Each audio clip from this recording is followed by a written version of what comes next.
Asubuhi ilipochomoza, mchungaji Elisha alirudi nyumbani akiwa kama kivuli cha mtu. Nguo zake zilikuwa na matope ya msituni. Mikono yake ilitetemeka na macho yake yalikuwa mekundu kwa kukosa usingizi. Lakini kilichomsumbua zaidi hakikuwa uchovu, ilikuwa ni siri aliyoibeba moyoni.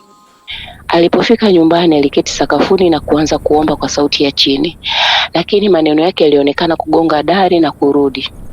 Hakusikia tena uwepo wa Mungu.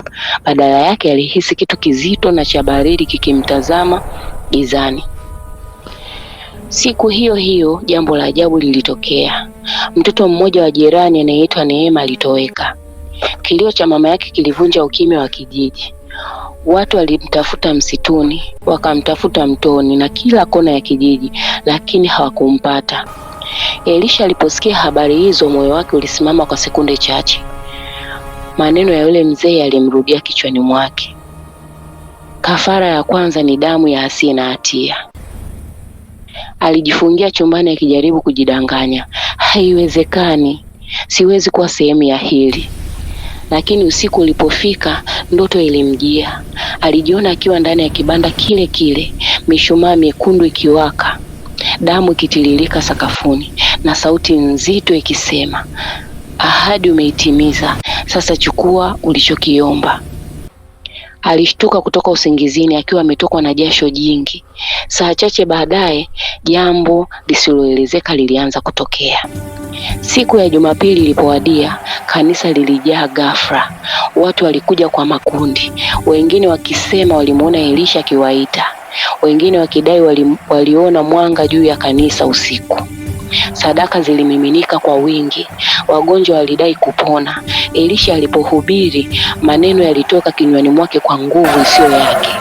Asante kwa neema yako Bwana, tunaimba sifa kwa jina lako takatifu. Watu walianguka chini wakilia na wakitetemeka. Lakini kila aliposimama madhabahuni aliona vivuli nyuma ya waumini, macho mekundu yakimtazama. Usiku ulipofika, yule mzee alirudi. Huu ni mwanzo tu. Hii ni mwanzo tu, alisema huku akimpa Elisha mfuko mzito uliojaa pesa mpya kabisa.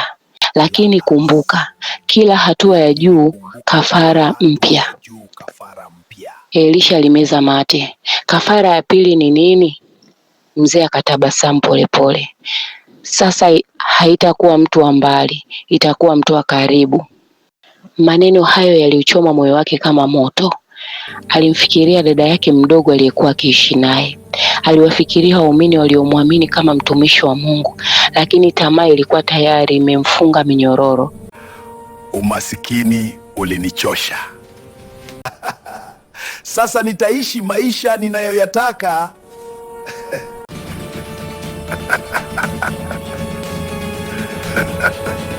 Usiku huo alisikia miguu ikitembea ndani ya nyumba bila mtu.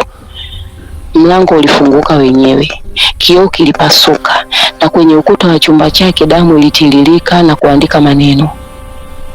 Elisha alipiga magoti akilia kwa uchungu sana, lakini kilio chake kiligeuka kicheko cha ajabu ambacho hakikutoka moyoni mwake.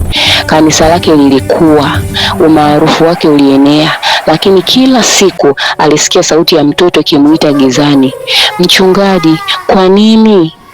Na damu haikuacha kunuka madhabahuni. Usikose kufuatilia mwendelezo wa simulizi hii tamu na ya kusisimua. Tafadhali naomba usubscribe, like na kushare. Pia usisahau kuacha komenti yako. Bye.